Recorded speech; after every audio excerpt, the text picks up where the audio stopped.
نحمده ونصلي ونسلم على سيدنا ومولانا محمد رسوله النبي الأمين المكين الحنين الكريم الرؤوف الرحيم. أما بعد فأعوذ بالله من الشيطان الرجيم. بسم الله الرحمن الرحيم. قال الله تبارك وتعالى في كلامه: يا أيها الذين آمنوا أطيعوا الله وأطيعوا الرسول. وفي مقام آخر: قل إن كنتم تحبون الله فاتبعوني يحببكم الله. صدق الله مولانا العظيم. الحمدللہ آج ہم درس حدیث کے سلسلے میں اپنی پہلی ویڈیو کلاس ریکارڈ کرنے جا رہے ہیں. اللہ تعالیٰ کے فضل و کرم سے، اس کی رحمت سے، اس کے محبوب صلی اللہ علیہ وسلم پر درود بھیجتے ہوئے، اس کے حبیب علیہ الصلوۃ والسلام کی رحمتوں سے اپنے دامن کو پھیلاتے ہوئے کہ ہمیں کچھ خیرات، کچھ حضور صلی اللہ تعالیٰ علیہ وسلم کی محبت کی، مطابقت کی، اور کچھ ان کی اطاعت کی، ان کی تعلیمات کی، کچھ ہمیں اللہ اور اس کے رسول کی بارگاہ سے کچھ خیرات مل جائے. تو اللہ تعالیٰ کی توفیق سے، اس کی رحمت سے ہم شروع کرتے ہیں. پہلا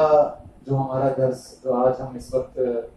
ریکارڈ کرنے جا رہے ہیں، آپ سے بات کرنے جا رہے ہیں، وہ ہے روایت حدیث اور ابلاغ، نشر و اشاعت، تبلیغ اور فروغ اقوال رسول، سنت رسول، حدیث رسول صلی اللہ علیہ وسلم، اس بارے میں. تو سب سے پہلے ہم جس حدیث سے، چونکہ ہم نے کہا کہ آج صرف ترغیب اور فضائل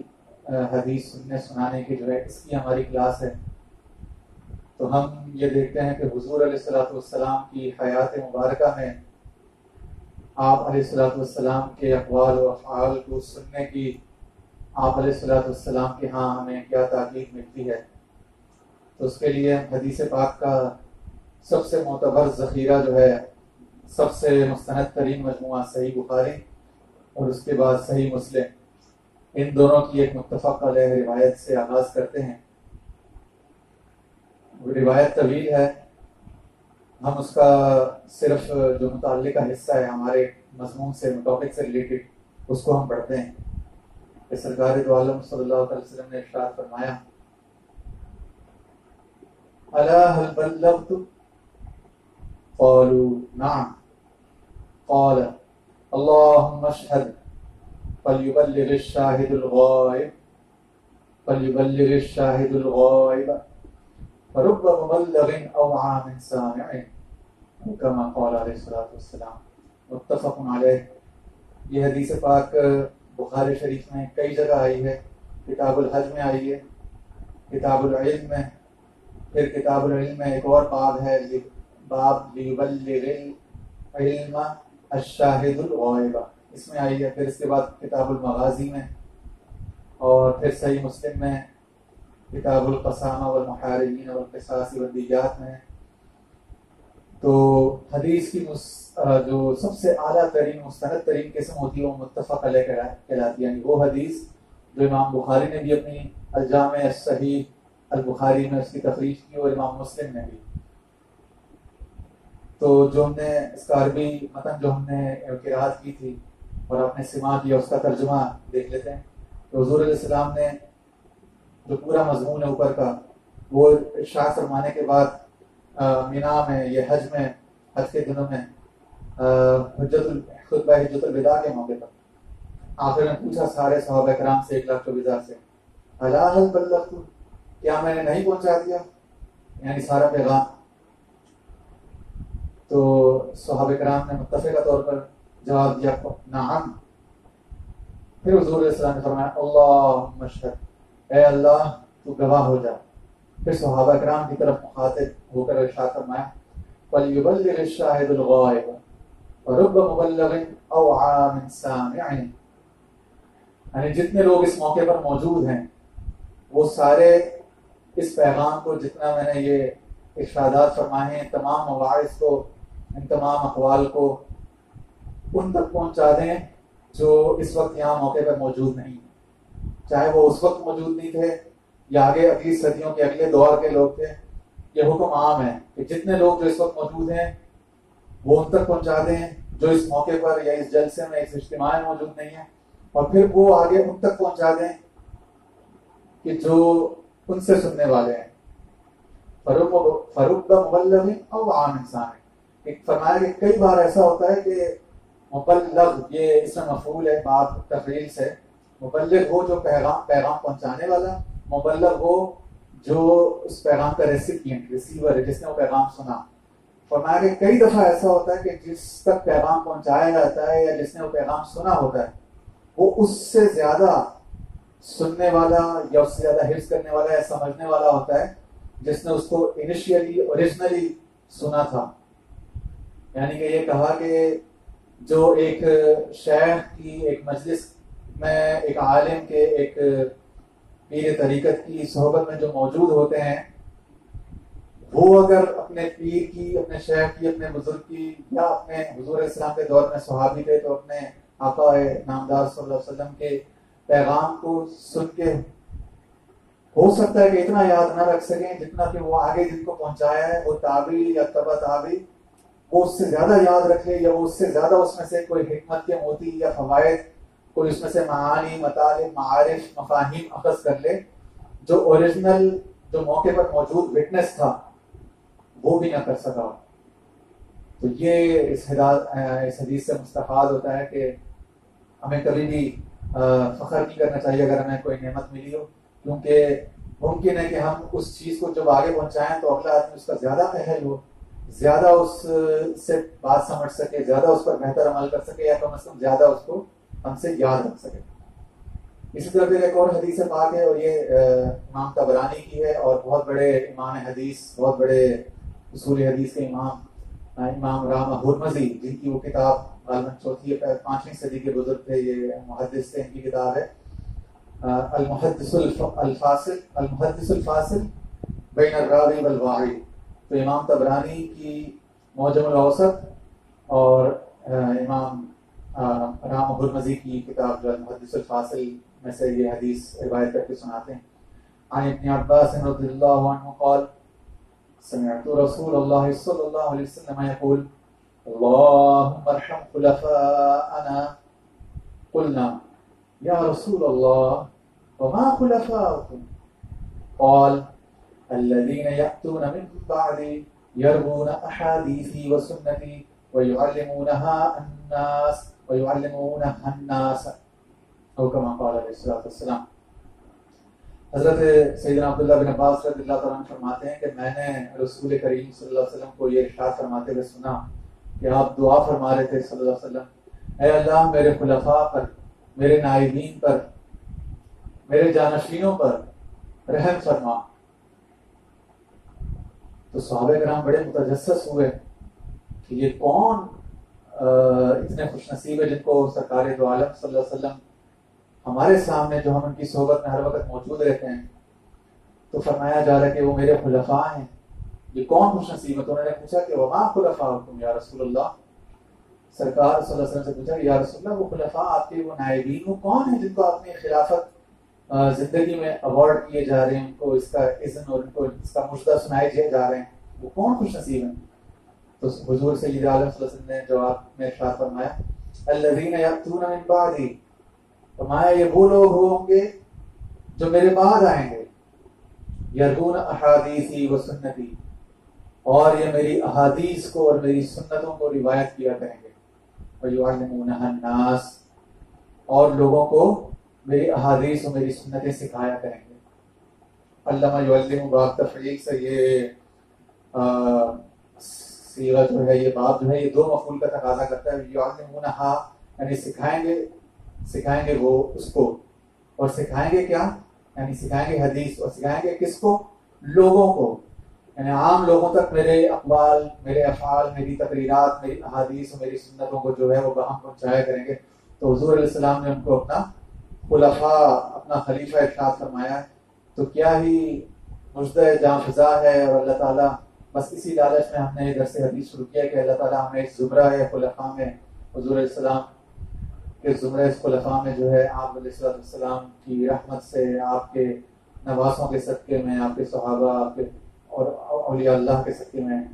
سرکار ہمیں قبول فرما رہے، اللہ تعالیٰ ہمیں قبول فرما لے حضور علیہ السلام کے خلفاء میں۔ پھر یہ ایک حدیث ہے سیاہ ستر کی دو مشہور کتابوں ترمذی اور ابن ماجہ دونوں سے، سنن ترمذی اور سنن ابن ماجہ سے،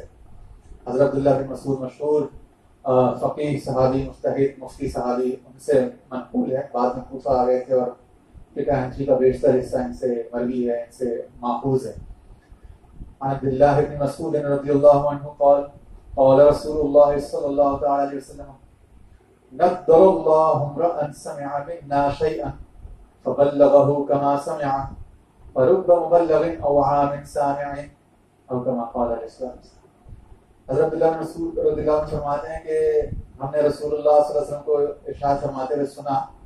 کہ اللہ تعالیٰ روشن رکھے، تر و تازہ رکھے اس شخص کا چہرہ، بلکہ یہاں پہ وجہ نہیں عمران، یعنی اس شخص کو روشن تر و تازہ رکھے جو ہم سے کوئی بات سنے اور اس بات کو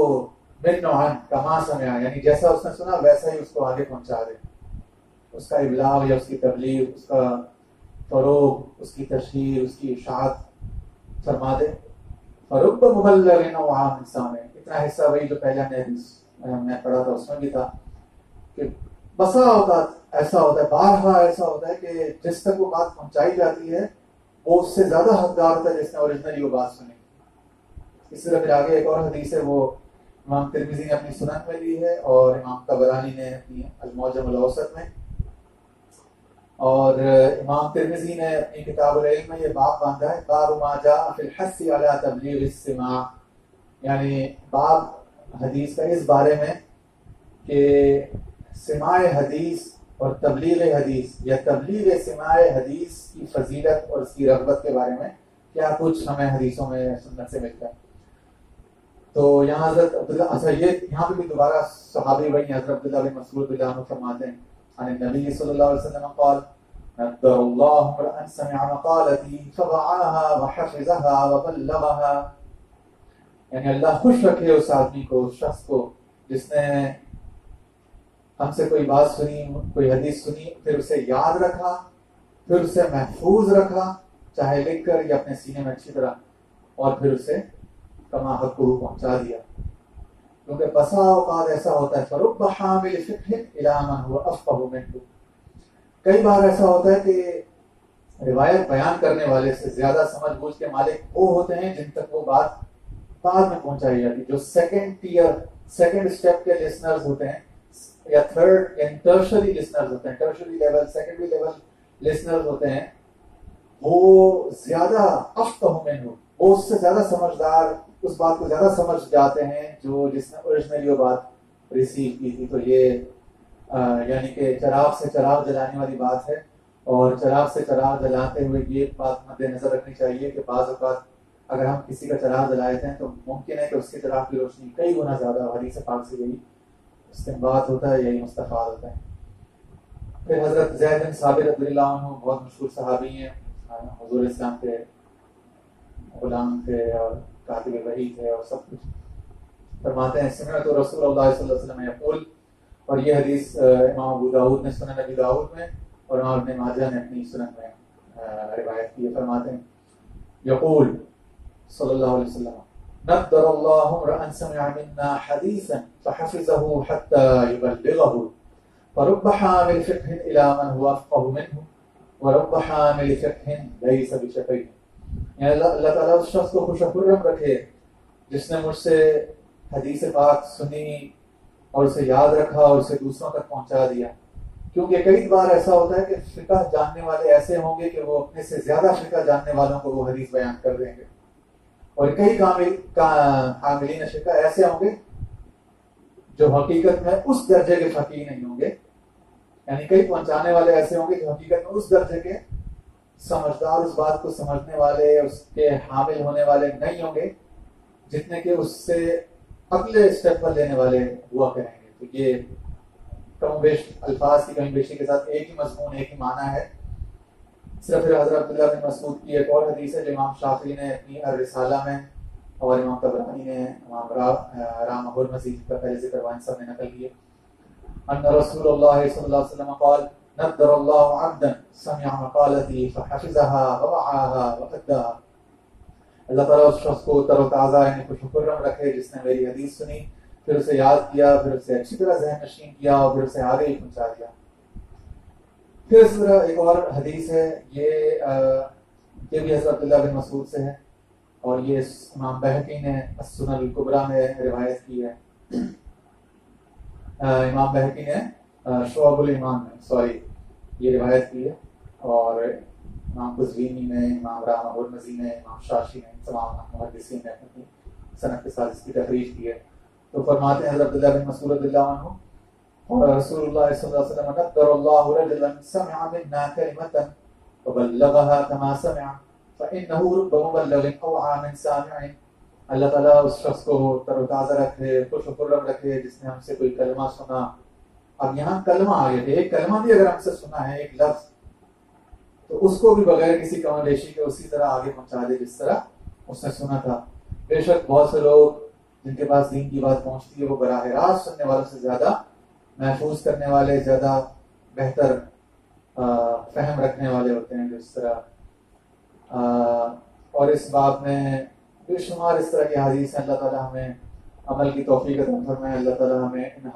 حدیث کا، ان بشارات کا اہل اور ان کا حامل بنائے. اللہ تعالیٰ ہمیں حضور علیہ السلام سے زیادہ اطاعت، محبت اور برکات حاصل کرنے کی توفیق عطا فرمائے. اللہ تعالیٰ ہمارے اس سلسلے کو جاری اور ساری رکھے اور ہمیں آگے بھی حضور علیہ السلام کی احادیث اور سنتیں روایت کرنے کی بھرپور توفیق عطا فرمائے. وآخر دعوانا الحمدللہ رب العالمین.